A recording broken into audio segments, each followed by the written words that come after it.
Hello there, a great evening to you indeed, and many thanks for joining us on Rwanda Television News tonight. Our hopes that you had yourselves a great and productive day, and welcome to our edition. These are the headlines. The president of Poland has affirmed that his country will continue to support the school for visually impaired children located in Kibeho. The revised 2023-2024 financial year budget proposal is set to increase by 85.6 billion Rwandan francs. We are very glad to have your company tonight on Rwanda Television News. My name, as always, is Sam Kalisa. And mine, Martina Avera. How are you doing, Martina? I'm very good. How are you doing this Thursday evening? Very, very great. Okay, start us off. Yes, as we started off tonight, on a Thursday, the President of the Republic of Rwanda, His Excellency Paul Kagame, was appointed by the AU heads of state to lead the African Union institutional reforms, held a virtual meeting alongside African Union Chair, His Excellency Musa Faki Mahamat. President Paul Kagame commended what has been achieved by the reforms teams towards the AU advancement. The head of state noted that when they started the reforms, the African Union was about to fall bankrupt, and there was no hope that the efforts put into the reforms would be more productive than those of the ones who tried before.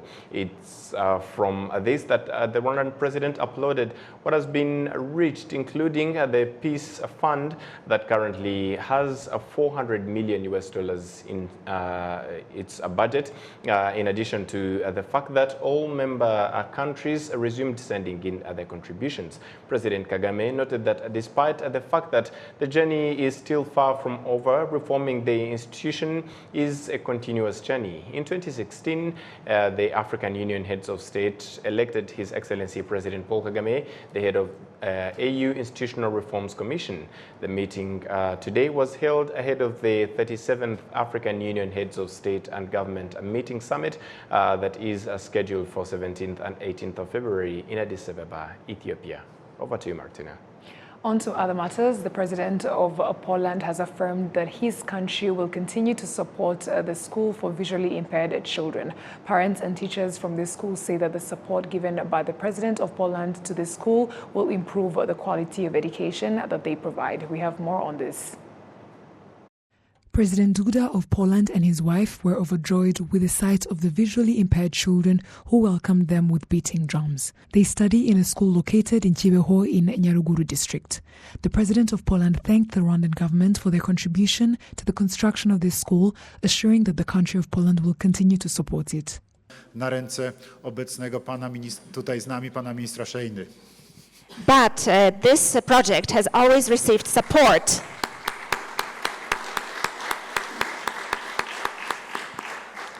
This project has always received support also from the Polish authorities, and first and foremost that financial support was given by the Ministry of Foreign Affairs from Poland. The president of Poland also said that during his visit to Rwanda, he bought equipment including typewriters and printers used to teach the visually impaired at this school. Parents and teachers at Kibeho School for the Visually Impaired say that the visit of Poland president was of great significance to them. This visit from the Poland president is of great pride for the school and for the country as well.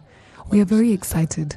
Currently, this school is the first in the district of Nyaruguru that has achieved good results for primary school children in their last primary leaving examinations. These tools will help us to improve the quality of education that we provide. We were having difficulties in writing books for our students because we didn't have the right equipment or even enough printers. However, the visit has really helped us because they have provided us with enough tools to write these books and make sure that every student has a book for every subject and the right amount so that they don't lack anything. This will definitely increase the quality of education. The Minister of Education, Twagirayezu Gaspar, also praised this school as a sign that when a child is given proper assistance, they can acquire knowledge that will help them navigate through life. He also appreciated Poland's contribution to this institution and in the education sector in general. This school has grown into an example of how, when given the right environment and opportunity, all children can learn, flourish, and achieve their aspirations. We are very proud of the work of the school leaders, teachers, staff, and parents, but most importantly, we are very impressed by the resilience of our children. The Ministry of Education works closely with the management of the school to ensure a good learning environment and teachers' welfare.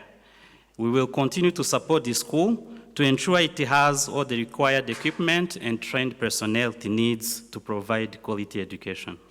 Finally, Your Excellency, I would like to take this opportunity to thank you for the growing partnership in education between Rwanda and Poland. It is now my pleasure to welcome you, Your Excellency, to deliver your remarks.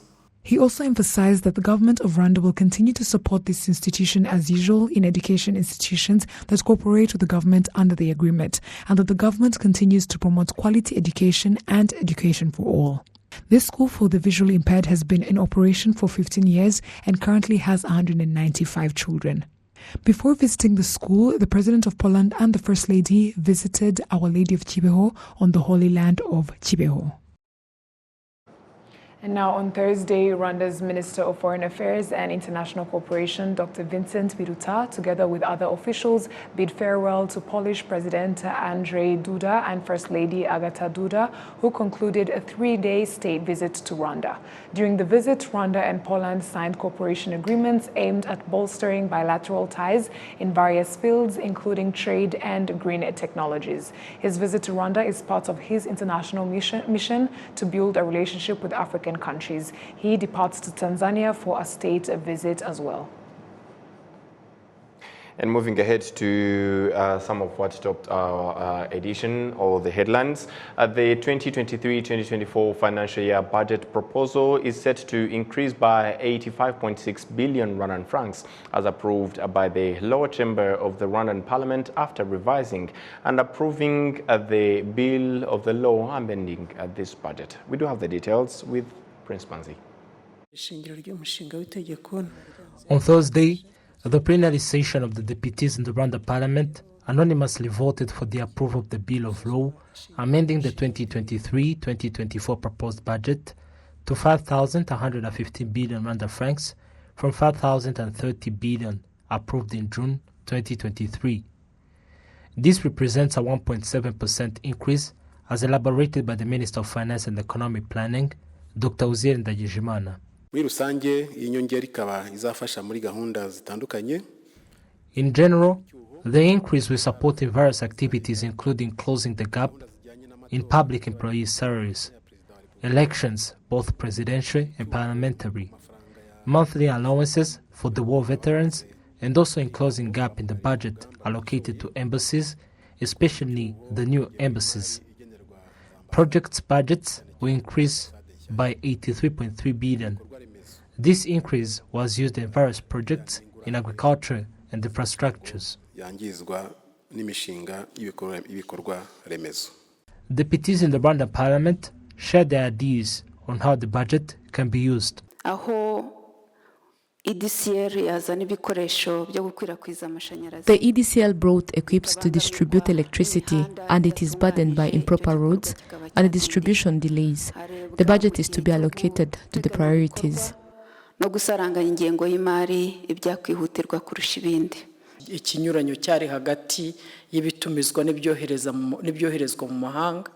difference between the import and export decreased, but we are still low, and I wanted to know the measurements in place to address this. In the past 6 months, this budget was used on a 61% rate. Minister Ndagijimana demonstrated that there are various infrastructures that this budget was invested in. Wangoma Ramiro, kilometero isaga 52 The 52-kilometer Ngoma Ramiro Road, that is on a 33% complete rate. The Baze Butaro Kidaho 63-kilometer road is on a 7% complete rate. The Pindura Geyeye Road is on a 90% rate. Nyachonga Mukoto is on a 7% rate. Bugesera Nyanza Road is on a 81% rate. The funds were also allocated to the renovation of 450-kilometer feeder roads in Gasabo, Nyagatare, Nyabihu, Rutsiro, Gakenke and Nyaruguru. Turere twa Gasabo, Nyagatare, Nyabihu, Rutsiro, Gakenke na Nyaruguru. The lower chamber of the Rwanda Parliament approved the law on the revised 2023-2024 financial year budget on the 27th June 2023. The amended law is abided to on the day it is published in the Gazette of the Republic of Rwanda. Justice institutions have been urged to improve cooperation in fighting corruption in different sectors. There is also a law that is about to be released that provides a protection and a reward of whistleblowers. We have more on this report. The 2021-2022 Rwanda Governance Scorecard report, as well as the Transparency International Rwanda report, both indicate that despite the efforts made by the government of Rwanda in fighting corruption, it is still evident at various levels. Transparency International Rwanda statistics show that 94.2% of the people who are asked for bribes do not report it. This number has increased by almost 7% compared to 2022. 11.5% of the people are said to be in fear of being prosecuted or harmed once they report the matter. The Office of the Ombudsman indicates that measures have been taken to deal with the problem.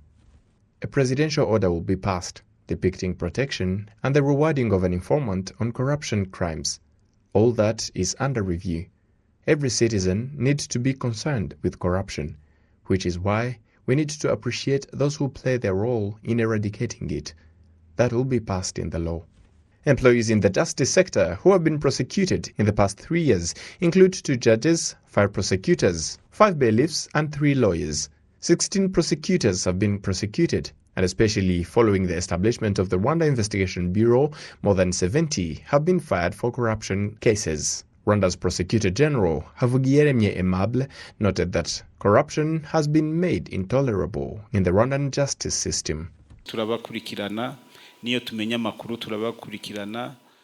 We follow and investigate them whenever we hear about those cases.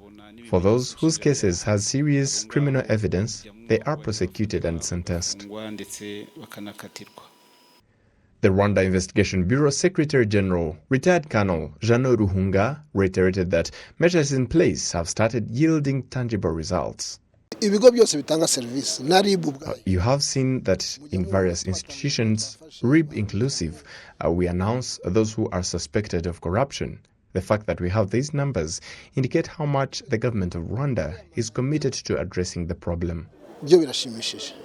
A recent report published by Transparency International shows that Rwanda ranks 4th on the African continent and 1st in the region in fighting corruption. Chief Justice Dr. Faustin Hezidiayo called for collective efforts in winning the battle against corruption.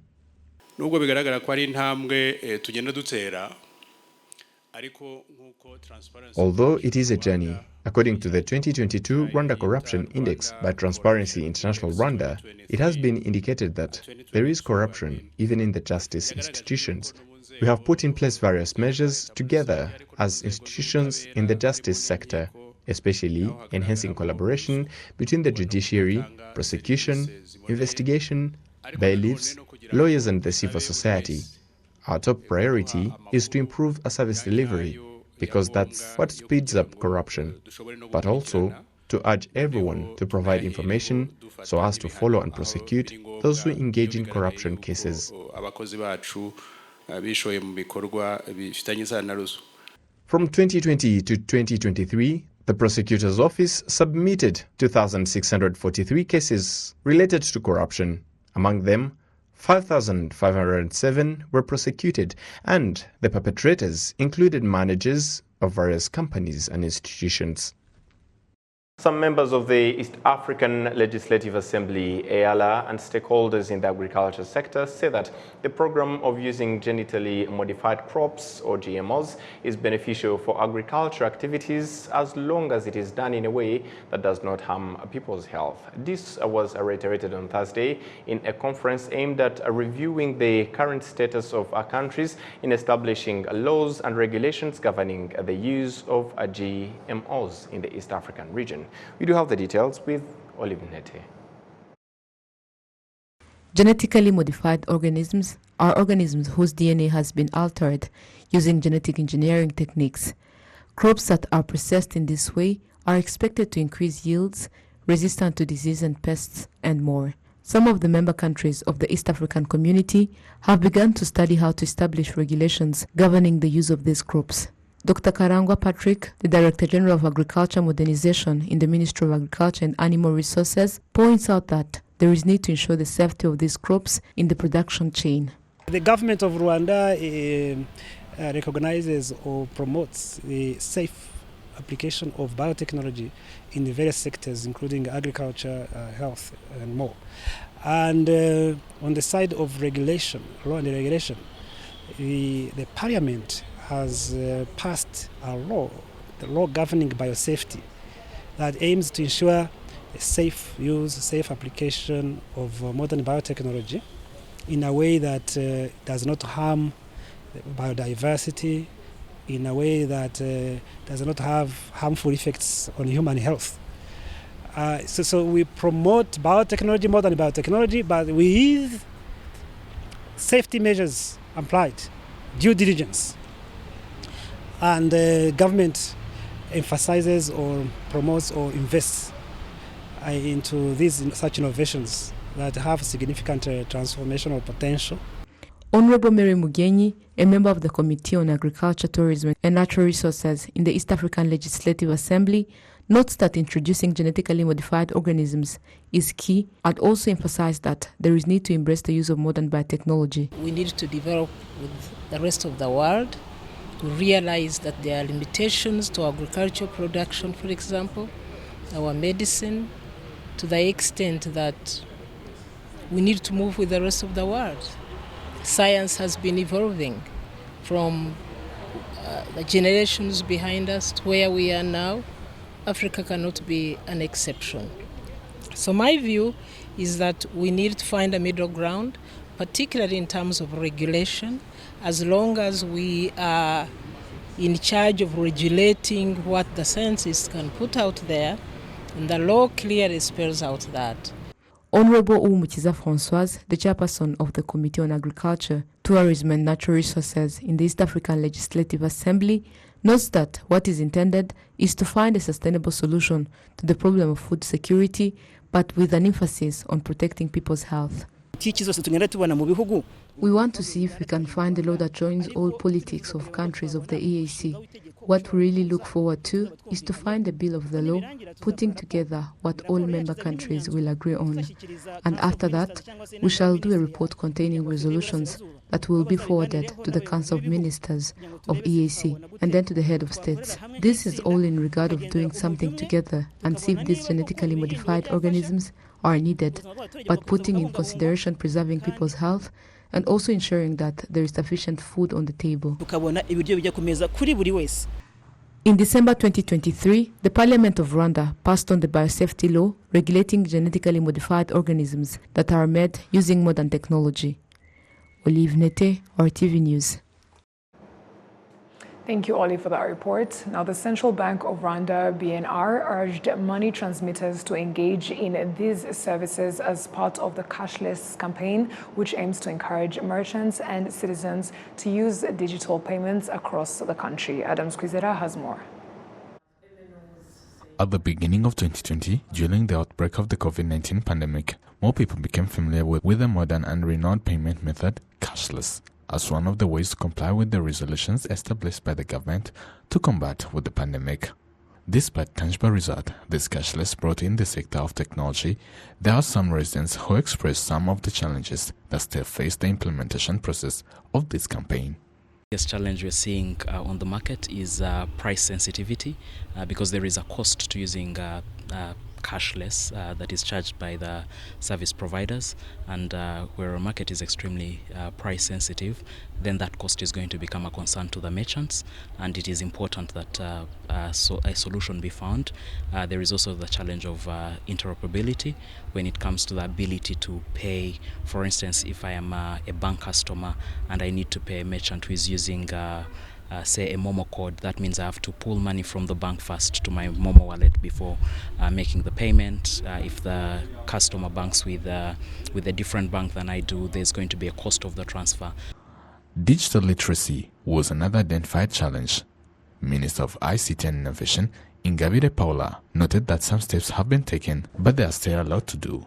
So, for example, the issue of high transaction fees, one of the takeaways is how do we improve on the interoperability of these payment systems, ensuring that we have a unified payment interface that allows for different payment providers to transact, but also at the same time that can contribute to lowering the cost of transactions.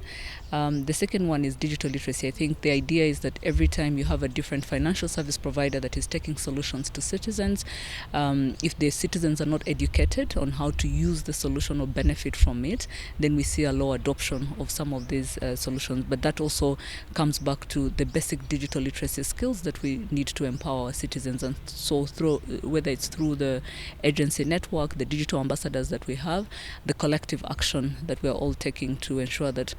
The Central Bank of Rwanda BNR says that it is considering the ways to facilitate the transfer of money using technology as one of the ways that can be used to improve the economy, as reiterated by Soraya Hakuzi-Animye, the Deputy Governor of the National Bank of Rwanda. So I think we have now enough from the discussions, enough insights to move forward so that we have many more Rwandans using in a sustainable manner digital payment services.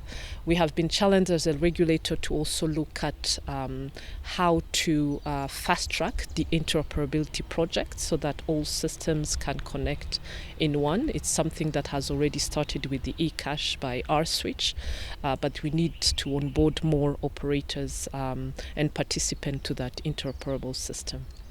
This campaign, dubbed Kwaje Cashless, is dedicated to enhance the livelihoods and increase socio-economic opportunities of Rwandan citizens by developing a cashless culture and empowering them with the access to information and services through ICT. Adam Squizera, RwandaTV News.